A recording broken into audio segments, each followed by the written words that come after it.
The fluorescent lights of the hospital waiting room buzzed overhead like angry wasps, each flicker a reminder of time crawling forward while the world stood still. Marcus sat alone on the hard plastic chair, his 7-year-old daughter's favorite stuffed rabbit clutched in his trembling hands. The fabric was worn thin from years of bedtime stories and tear-soaked nights, the same nights he'd faced alone since his wife Emma passed away 18 months ago. Now, as he waited for the results that would determine if their daughter Lily had inherited the same rare genetic condition that took her mother, Marcus felt the weight of single fatherhood crushing down on his chest like a physical force. He couldn't breathe, couldn't think. And in this sterile room filled with strangers absorbed in their own private hells, he had never felt more invisible, more utterly alone. Marcus checked his phone for the 100th time. No messages. The genetic counselor had said the results would take a few hours, but it had been nearly 6. Lily was at his sister's house, probably curled up watching cartoons, blissfully unaware that her entire future hung in the balance. He'd promised Emma on her deathbed that he'd protect their baby girl, that he'd be strong enough for both of them. But right now, strength felt like a foreign concept. "Mr. Chen?" A woman's voice broke through his spiral of anxiety. Marcus looked up, expecting to see the counselor, but instead found himself staring at an elegant woman in an expensive navy suit. She was probably in her early 40s, with sharp eyes softened by concern. Something about her presence commanded attention, the kind of person who walked into rooms and changed their energy. "I'm sorry. I think you have the wrong person," Marcus said, his voice hoarse from hours of silence. The woman glanced quickly over her shoulder, then slid into the seat beside him with practiced grace. "I need you to do me an enormous favor," she whispered urgently. "And I promise I'll explain everything, but right now, I need you to pretend you're my husband." Marcus blinked, certain the stress had finally broken something in his brain. "What?" Before he could process what was happening, a sharply dressed man in his 60s appeared in the doorway, his face flushed with barely concealed anger. The woman beside Marcus immediately reached for his hand, her grip surprisingly warm and steady. "There you are, darling," she said loudly, her voice transformed from urgent whisper to loving warmth. "I told you I'd find you." The older man stopped short, his eyes narrowing. "Victoria, what's the meaning of this? We have the board meeting in 40 minutes. Victoria, apparently that was her name, kept her hand firmly in Marcus's. "Robert, I told you I couldn't make it. My husband had a medical appointment, and I needed to be here with him. Family comes first." Marcus felt like he'd stumbled onto a stage without learning his lines, but something in Victoria's desperate squeeze of his hand made him play along. The appointment ran long," he managed. Robert's jaw tightened. "This is absurd, Victoria. You're the CEO. You can't just abandon your responsibilities because my family needs me?" Victoria interrupted, steel entering her voice. "That's exactly what I can do, Robert. It's called having priorities beyond quarterly earnings." The tension stretched between them like a rubber band about to snap. Finally, Robert's expression shifted from anger to something that looked almost like disgust. "This is why women can't handle executive positions. Too emotional, too distracted by domestic concerns." Marcus felt Victoria's hand tremble, but her voice remained steady. "And this is why you'll never understand what real leadership looks like. I'll review the meeting notes tomorrow. Right now, I'm exactly where I need to be." Robert turned on his heel and stalked away, his footsteps echoing down the corridor. The moment he disappeared, Victoria released Marcus's hand and slumped back in her chair, exhaling a shaky breath.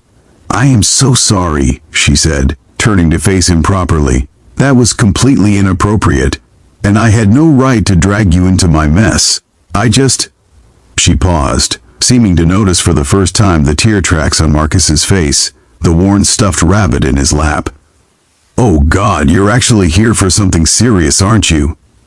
Marcus couldn't help the bitter laugh that escaped. "My daughter. Waiting for genetic test results. Her mother died from the same condition they're testing for. He didn't know why he was telling this stranger his darkest fear, but the words tumbled out anyway. Victoria's professional mask crumbled completely. "I'm so sorry. Is anyone here with you?" "Just me," Marcus said quietly. "It's been just me for a while now." Something shifted in Victoria's expression. Recognition, perhaps, or shared understanding of a pain too deep for words. "May I wait with you? I mean, if you want company. No pressure. I know what it's like to face the impossible alone." Marcus studied her face, seeing past the designer clothes and executive polish to something raw and genuine underneath. "You're actually a CEO?" "Unfortunately." Victoria managed a rueful smile. Tech Vista Solutions. And that charming gentleman was Robert Henderson, board chairman and professional dinosaur who's been trying to force me out since I took over from my father 3 years ago. He's been calling emergency board meetings every time I take time for personal matters, trying to prove I'm unfit for the position. That's why you needed a husband, Marcus understood, to prove you have a legitimate reason. It's pathetic, isn't it?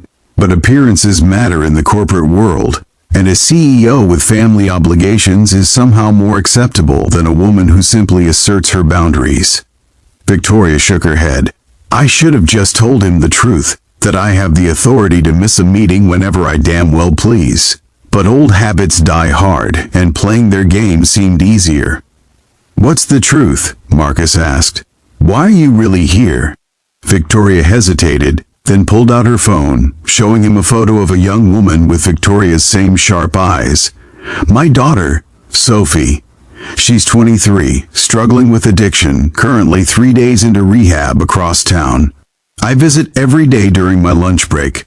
Robert doesn't know because he'd use it as ammunition, proof that I'm distracted, that my family makes me weak." Marcus looked at this powerful woman sitting beside him, seeing their reflections in each other's struggles. "Family doesn't make us weak." "No," Victoria agreed softly. "But admitting we can't do everything alone, that feels impossible sometimes." They sat in silence for a moment, two strangers bound by the universal experience of loving someone enough to be terrified of losing them. Then Victoria asked, "What's your daughter's name?" "Lily. She's 7, loves dinosaurs, wants to be a paleontologist." Marcus felt his throat tighten. "She looks just like her mom." "Tell me about Emma," Victoria said gently. "If you want to."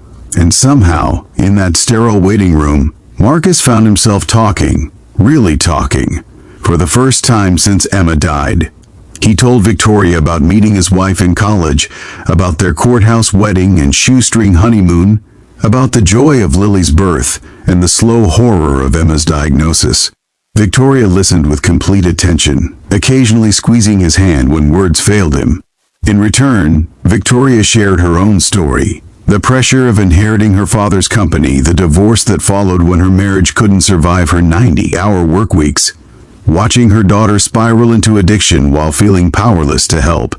Two lives that looked nothing alike on paper but carried the same weight of responsibility, fear, and stubborn, desperate love. Hours passed.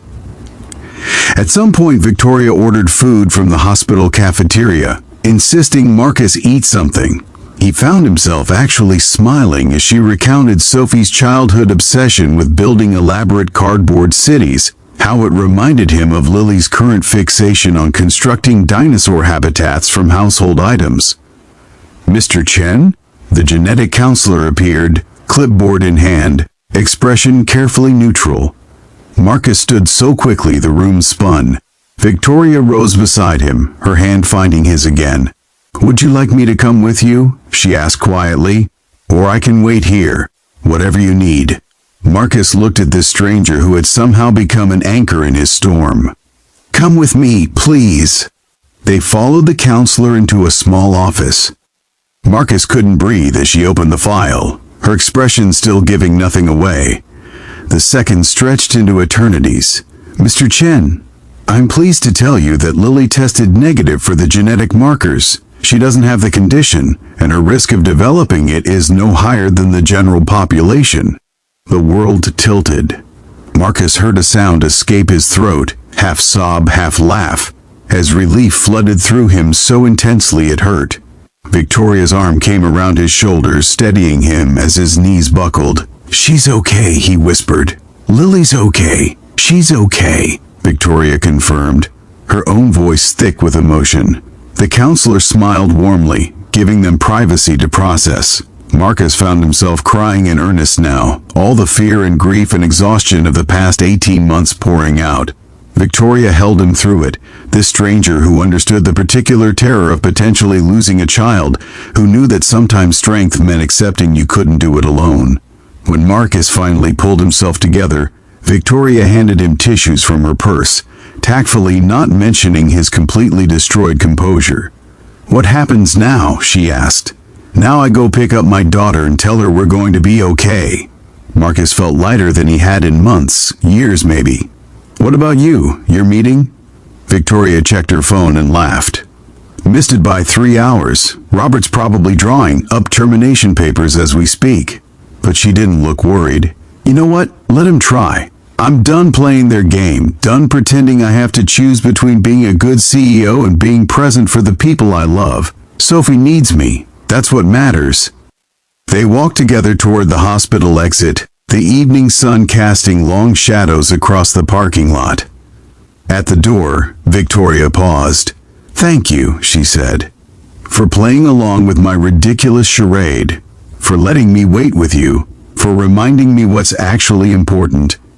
"Thank you for not letting me face it alone," Marcus replied. "I didn't realize how much I needed that until you were there." Victoria pulled out a business card, then crossed out the office number and wrote something else.